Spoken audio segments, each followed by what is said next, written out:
Shri Venkateswara gold తాకట్టులో ఉన్న మీ బంగారాన్ని విడిపించి కొనబడును.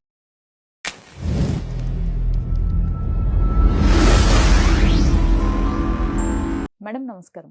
నమస్తే అండి.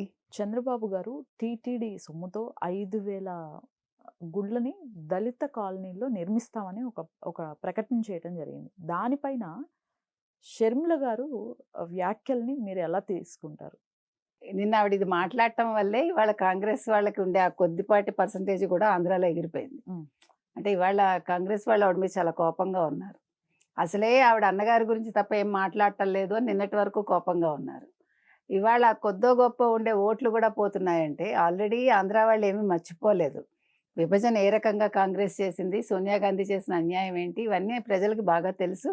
ఇంకొక అసలు ఓ 2-3 దశాబ్దాలు అసలు ఎవరు ప్రజలు కాంగ్రెస్ను పట్టించుకోరు. కాకపోతే రాజశేఖర రెడ్డి బిడ్డరని చెప్పుకుంటూ వచ్చింది ఆవిడ. అయితే ఇక్కడ చాలా ప్రశ్నలు మనకు ఉద్భవిస్తాయి. ఒకటి, అసలు మీరెవరు టీటీడీ ఫండ్స్ గురించి మాట్లాడటానికి? నిన్నను ఎవరో అన్నారు ఎవడబ్బ సొమ్ము అని అంది అని. ఆవిడ అందో లేదో మనకు తెలియదు. అది ఎవరి సొమ్ము అయినా మీ సొమ్ము కాదు, క్రిస్టియన్ సొమ్ము కాదు, ముస్లిం సొమ్ము కాదు.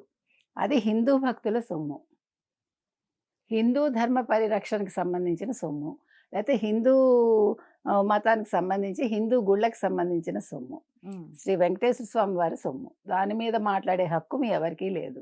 మీ కుటుంబంలో వెంకటేశ్వర స్వామి మీద పడి తిన్నది చాలు.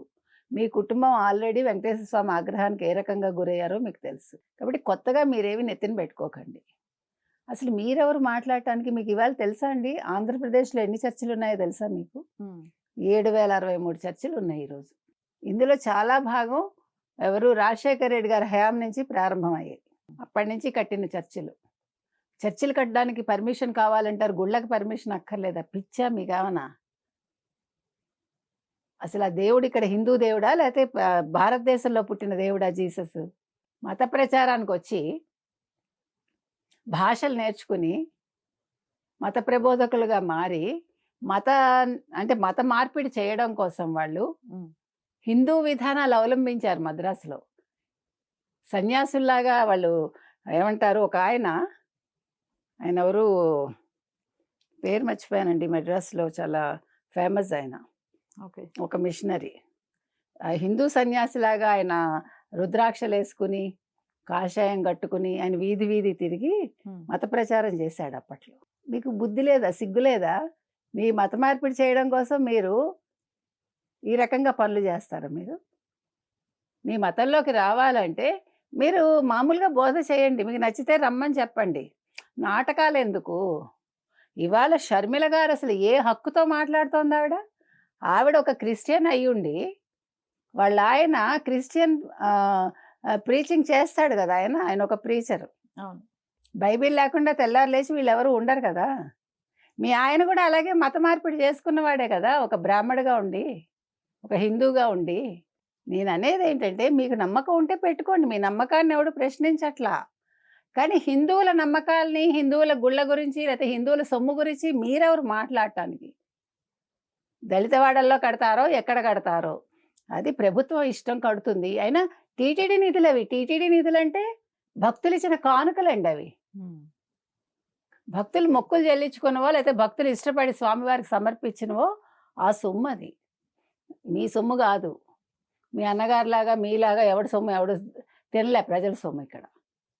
అంతకంటే క్రిస్టియన్ సొమ్ము కాదుగా, ముస్లిం సొమ్ము కాదుగా. కొన్ని క్రిస్టియన్ సొమ్ము లేకపోతే ముస్లిమ్స్కి వచ్చే సొమ్ము ఏమన్నా ఇట్లాంటి కార్యక్రమాలకి ఉపయోగిస్తున్నారా ఆవిడ చెప్పినట్లు? మనకు తెలియదండి, మరి ఆవిడే చెప్పాలి. వాళ్ళు ఉపయోగించే దేనికంటే పొద్దున్నే కొంతమంది నేను ఆంధ్రాలో చూశాను, తెల్లారికట్టే వాళ్ళు 6:00కల్లా 5:30, 6:00కి ఒక ప్యాంటు షర్టో లేకపోతే ఒక చీర కట్టుకుని ఒక డ్రెస్ కోడ్ ఉంటుంది వాళ్ళగా వేసుకుని వెళ్ళిపోతారు, ప్రచారం మొదలు పెడతారు.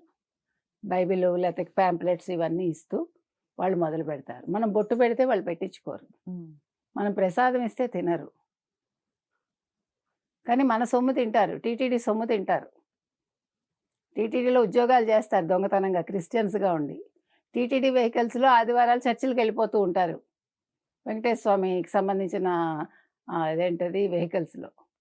పైగా టీటీడీ చైర్మన్స్గా పనిచేస్తారు క్రిస్టియన్స్గా ఉండి. సొమ్ము అంతా కూడా దాచేస్తారు, నొక్కేస్తారు. అప్పుడు పాపభీతి ఉండదు. అప్పుడు వెంకటేశ్వర స్వామి వీళ్ళు ఏం చేయడు. జగను పెద్ద నాటకం ఆడతాడు. వీళ్ళందరూ ఆయన్ని చూసి వీళ్ళు నాటకం ఆడతారు. అంతే కదా! రాజశేఖర రెడ్డి హయాంలోనూ క్రిస్టియన్ నియమించుకున్నారు. జగన్మోహన్ రెడ్డి హయాంలోనూ క్రిస్టియన్నే టీటీడీ చైర్మన్గా నియమించుకున్నారు. అప్పుడప్పుడు బొట్టు పెడుతూ ఉంటాడు అవసరానికి, అవసరం లేనప్పుడు బొట్టు తుడిపేస్తూ ఉంటాడు. ఎంత దారుణం అండి. ఇంట్లో ఒక తిరుమల తిరుపతి దేవస్థానం సెట్ వేయించుకుని వెంకటేశ్వర స్వామిది నమూనా వేయించుకున్నారు కదా, ప్రసాదం పక్కకేసేసి తీర్థం ఏమో ఇట్లా చేత్తో ఏమంటారు టిష్యూ పేపర్తో తుడిచేసి, ఎందుకు ఆ నాటకాలు? అందుకే పోయాడు, 11 సీట్లకు పడిపోయాడు.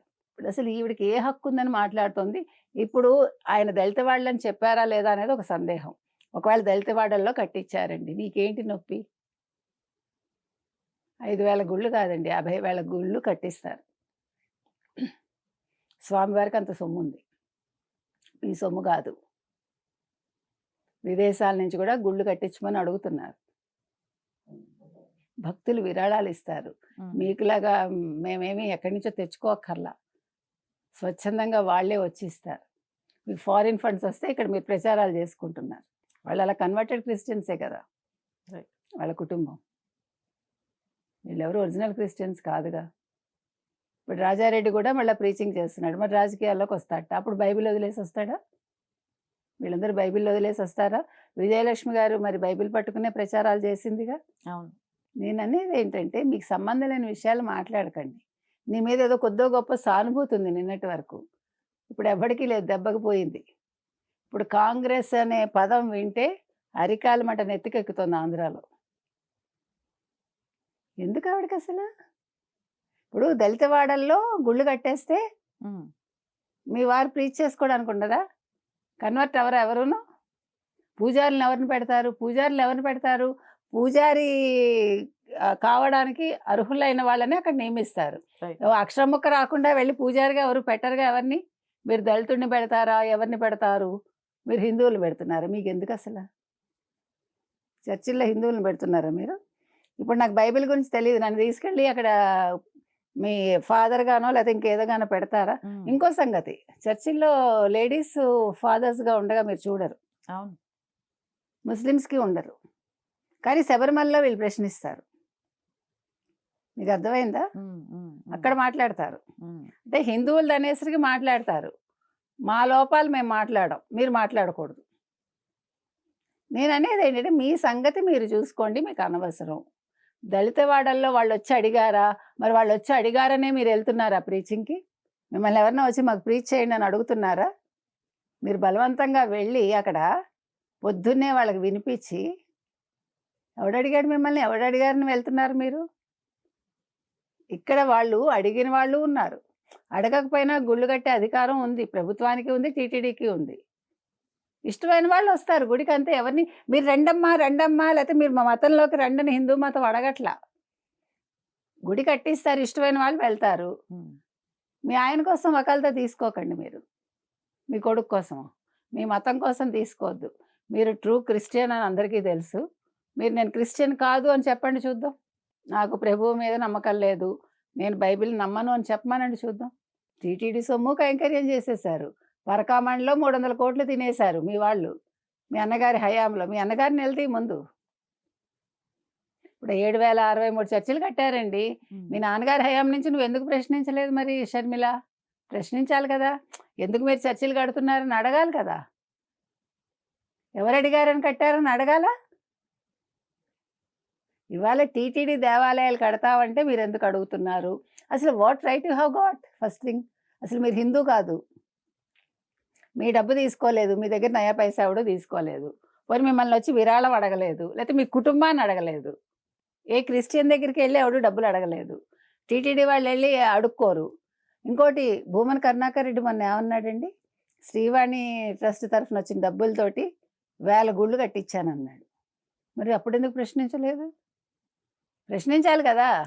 భూమన ఎందుకు గుళ్ళు కట్టించారు మీరు అని మీ అన్నగారి హయాంలో ఎందుకు ప్రశ్నించలేదు? అసలు ఎక్కడ కట్టాడు ఏంటి ఆ వివరాలు అడగండి ముందు. ఆ డబ్బు కైంకర్యం చేశాడా? నిజంగా కట్టించాడా ఆయన? కట్టిస్తే వెళ్ళండి గుడ్. అందుకని మాట్లాడే ముందు నోరుంది కదా అని పడేసుకోకండి. ఏదో ఫేమస్ అయిపోదాము, ఇప్పుడు కొత్తగా ఏదో మనకి ఫేమ్ వచ్చేయాలనుకుంటే ఉన్నది ఊడిపోతుంది.